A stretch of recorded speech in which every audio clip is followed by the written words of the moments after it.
Scared money don't make money, and the Mariners relished a close game on Monday night to beat the Yankees 2-1.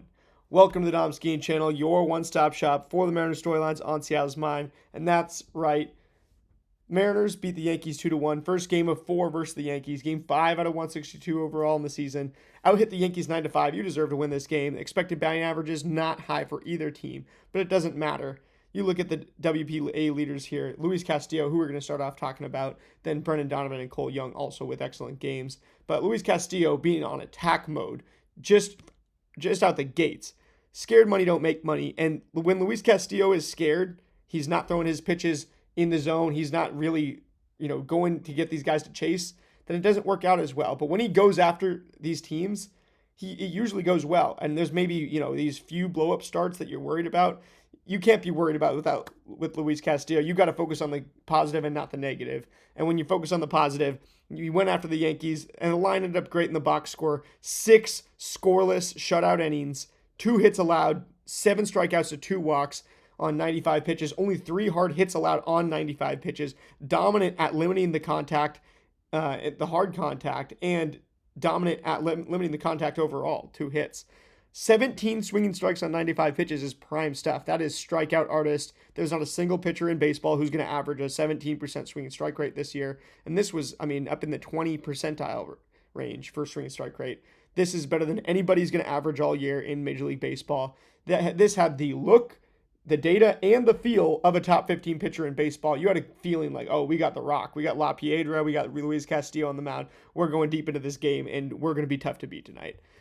Only 2 changeups overall, too, which usually for Luis Castillo, he's got the 4-seam, the sinker, the 4-seam, 2-seam, and then he's got the slider. And those are his 3 pitches. The changeup in the past has been the pitch that, dictates whether he is this elite pitcher or he's really below the, in the bottom of the barrel sometimes. But right now, he hasn't needed the changeup. Last year, he was surviving without the changeup for long periods. He only throws 2 changeups on his 95 pitches tonight. And the new 3-pitch version of Luis that just uses the 4-seam, 2-seam slider might be the new meta with Luis Castillo. And he also, worked these innings by pitch count pretty well. 10, 19, 22, 16, 19, and then a quick one, 9, to get that 6th inning finished, get the quality start. Great start to the season for Luis Castillo. Who knew the best 2 starts the first way through the rotation were going to be from the number 4 and 5 starters, Emerson Hancock and then Luis Castillo in that order. Definitely, everybody would have put those, the descending order. They would have said Hancock's the least likely to have an amazing start first time through, Castillo second least likely. But that's baseball, ladies and gentlemen. This is why we love it. This is why we watch it. We do not know what's going to happen and prefer to keep it that way. There's nothing better on TV than this. This is the greatest show. This is the greatest game on dirt. Ryan Weathers, clearly a strikeout artist. This lefty going for New York. Been with the San Diego Padres, the Miami Marlins. Had a lot of success with the Marlins last year in a short stint before he had to get, I believe, Tommy John. He had an injury that ended the season. Not much experience. He just has not thrown that many innings in the major leagues, but he's bursting with potential, and you can see it. The upper 90s fastballs. He had 11 swinging strikes on 77 pitches, which is also an excellent rate. You're not going to see any pitcher average more than 15%. 15%, that's like prime Jacob deGrom stuff, like 15, 16%. So, Ryan Weathers was getting a lot of swing and miss. The changeup was working particularly well for him, along with the heaters. He was mixing up the location and stuff. But how did the Mariners attack? Well, they let him beat himself. He wants to live in the zone, but he wants you to chase. And he can't have his cake and eat it too. So he only gets to go 4 1/3 innings, ends up on 77 pitches after that, allows 3 hard hits. Still pretty decent at limiting the hard contact. But he does allow an earned run, 4 hits, 2 walks, and then eventually the base runners pile up, 6 of them, and then you end up with an earned run. He had 7 strikeouts to 2 walks, same as Luis. So some mirroring things, the strikeout to walk ratios and the hard hits mirroring on both sides of the plate, or both sides of this matchup. That's one thing. I have a little bit of a Boston accent where I can't say my R's, the same way that a lot of people can. So mirror has the most R's of any word in the dictionary, and that's why I say it like that. It's a funny little non-baseball story. But moving on to the Yankees bullpen, back to baseball. was totally up for it. The M's just came up clutch. The Yankees bullpen totally up for it. The Mariners just came up clutch. You can see why the Yankees are going to be a hard team to beat this year. Fernando Cruz, 6 swinging strikes on 11 pitches. He was having his way tonight with the splitter. With all the pitches he's throwing. Always like sweating and super intense type of dude. Then Jake Bird, kind of the opposite, even keel. He gets several ground balls to get off easy. 14 pitches for him. Then Brent Hedrick, the lefty they bring in. Big lefty, had a good 3.3 ERA with Minnesota last year. Couldn't even get the lefties out, and so he's going to have a bad time. And I'm going to get to later why I think the story of this Mariners offense through 5 games has got to be that 9-1, combo of the lefties in Cole Young and then Brendan Donovan. It's making it a nightmare to plan against for these opposing bullpens and pitchers in general. And Brent Hedrick they were a head case for him. Cole Young going up the middle on him, when he's supposed to have the matchup advantage there. But Cole Young is just an everyday guy. Angie Mentink brought up on the broadcast tonight that he saw so many lefties in spring training. Cole Young did. 30% of his pitches that he saw were against lefties. I mean, the Mariners just truly see this guy as an everyday player moving forward, and that's what he is. I know some people, you could say like, oh, Ryan Bliss could be a platoon with him. That's not what this is. I mean, Cole Young is clearly, a standout talent. He was a top 100 prospect for a reason. He looks every bit of it right now. You're not taking him out of this lineup, no question. He's young. He's a spring chicken. He can, especially, right now, you're just going to play him every day. And, I mean, now he's hot. He's batting 333, 979. Back to the Yankees bullpen, because we're going to talk about Cole Young here in a second. Camilo Doval, 2 pitches to firefight Julio and gets him out. Then Paul Blackburn comes in. He still looks like a starting pitcher who was thrust in the 9th inning and just wasn't necessarily optimized for it. He's throwing 6 different types of pitches, 22 pitches total, no rhythm whatsoever getting established, and got too cute trying to face each hitter, saying, oh, I better try to go up and in on Cal. I better do these things to pitch to each hitter. And it's like, well, now you're pitching based on the hitter, not based on what you're good at. This guy was an all-star at one point as a starting pitcher for the A's. And he just didn't look the part tonight. 2 hard hits on the 22 pitches. He was not playing his game of baseball tonight. He was playing into the Mariners' hand by being, I'm going to do exactly what, what I would do against them. And the Mariners are like, oh, well, he's doing exactly what we would think that he would do against us. So we know what he's going to do. And we sit on it and we get a couple base hits and, 3 base hits to be exact. And that's the game. Mariners bullpen, Jose Ferrer, it feels so bad to give up 1 run. It's like, Jose Ferrer gave up a run, just looking at this outing, you had the feel of like, oh, Jose Ferrer's not pitching well. However, Ben Rice had a really good hit up the middle. He's really good. What are you going to say? You're not going to say too much about that. Ben Rice is really good, trying to prove himself against lefties, trying to make sure he's an everyday player in that New York lineup because he's one of the breakout stars in MLB possibly.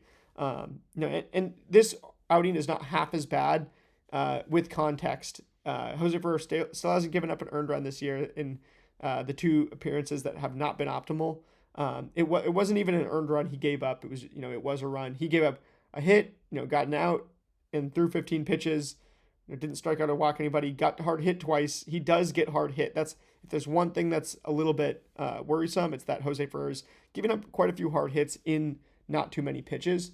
But again, I think it's going to normalize once he stops going against the top of orders, once he gets to go after some bottom of the order hitters. I mean, the Mariners are just incredibly lucky. I think they're incredibly blessed. I'm going to say the Mariners are incredibly blessed to be facing the Guardians and the Yankees, 2 teams that look like playoff teams in the early offing, because it's like when you go and face the LA Angels next week, you go and face some of these other teams, you're going to be absolutely prepared for it after facing these excellent teams early on. Edward Bizardo, 6-pitch firefight, gets the job done, gets 2 outs and 6 pitches, just comes in, knocks him down, lines him up, knocks him down. Gabe Spire comes in, gets an inning done on 16 good pitches, and he was in attack mode. 4 swinging strikes. He was throwing that fastball in the zone. Middle a little bit, but he gets it done. 2 strikeouts, no walks.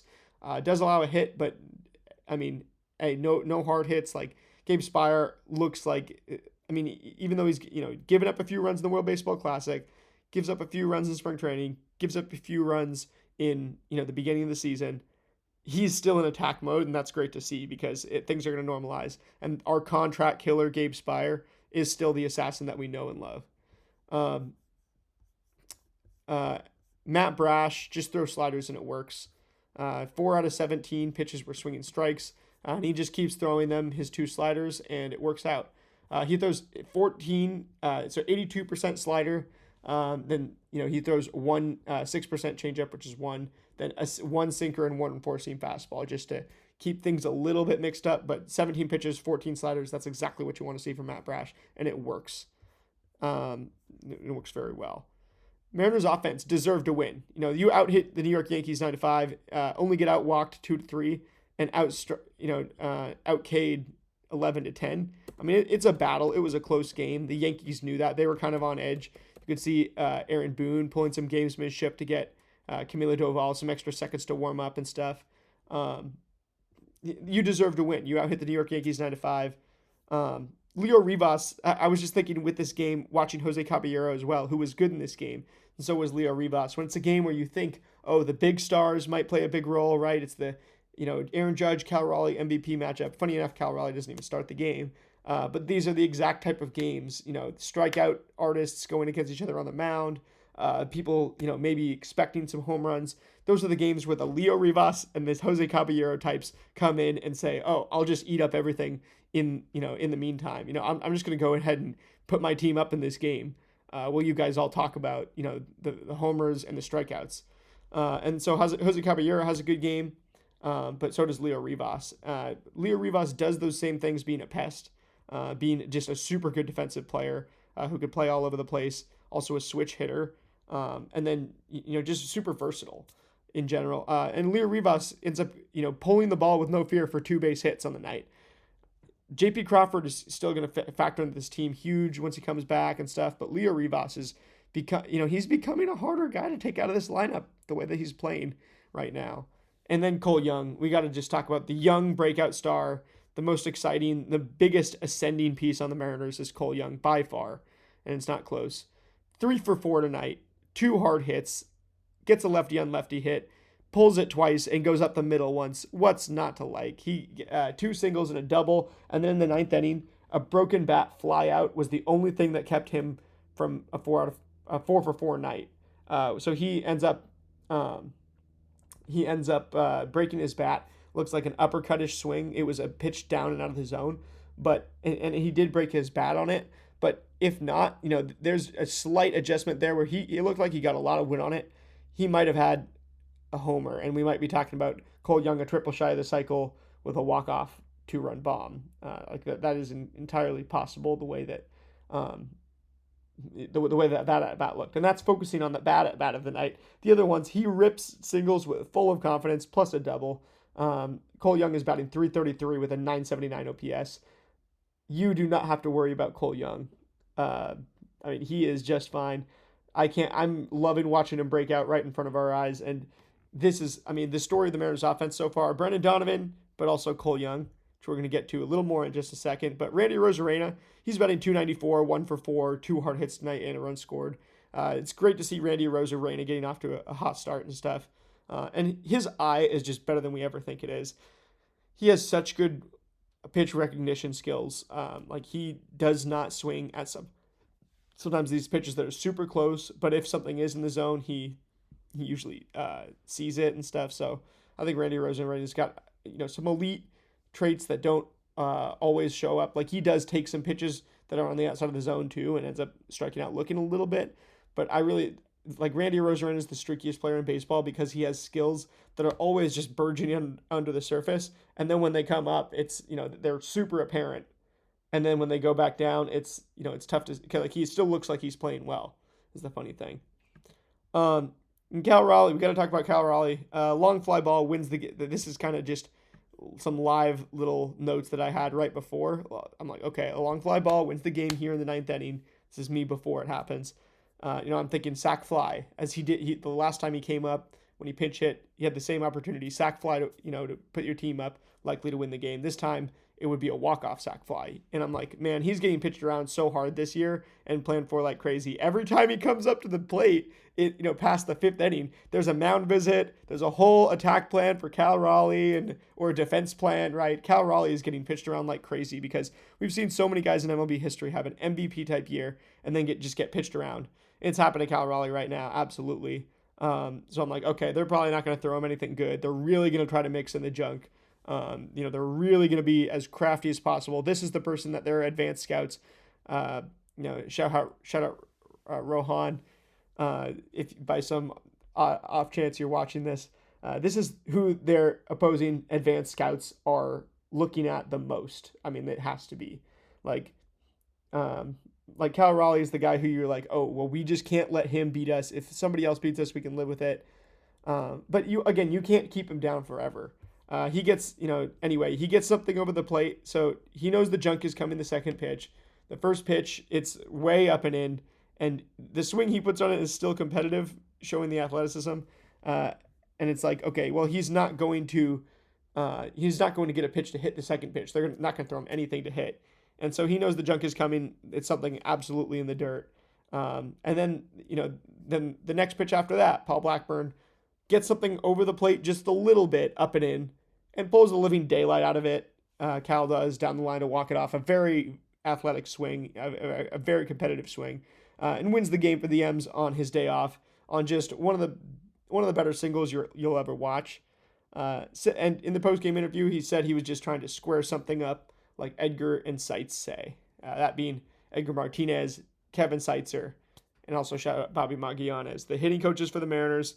I think that they have Cole Young looking a little bit like the new Jorge Polanco, the way that they're forcing him to believe he can hit the fastball. They're like, look, you can hit the fastball. Don't be scared of it.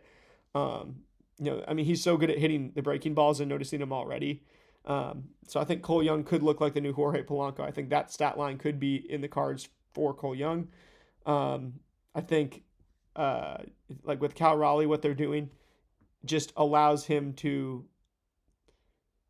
it allows him to do his job and not worry about, being the hero all the time. Let's say there's really no hero ball in the Mariners. Like, they're just a team full of really good players who are playing baseball fundamentally well. And then the heroics come out after that when you do walk off the game. But Cal Raleigh, the MVP stuff doesn't come from trying to be the hero and trying to be the MVP. It comes from trying to win and trying to be really competitive. And then it just works out. And I think that's the biggest takeaway here. Is like, want to know every pitch is the mentality for Cal Raleigh. Stay stoic, all glory to God. Brendan Donovan, got to talk about him lastly.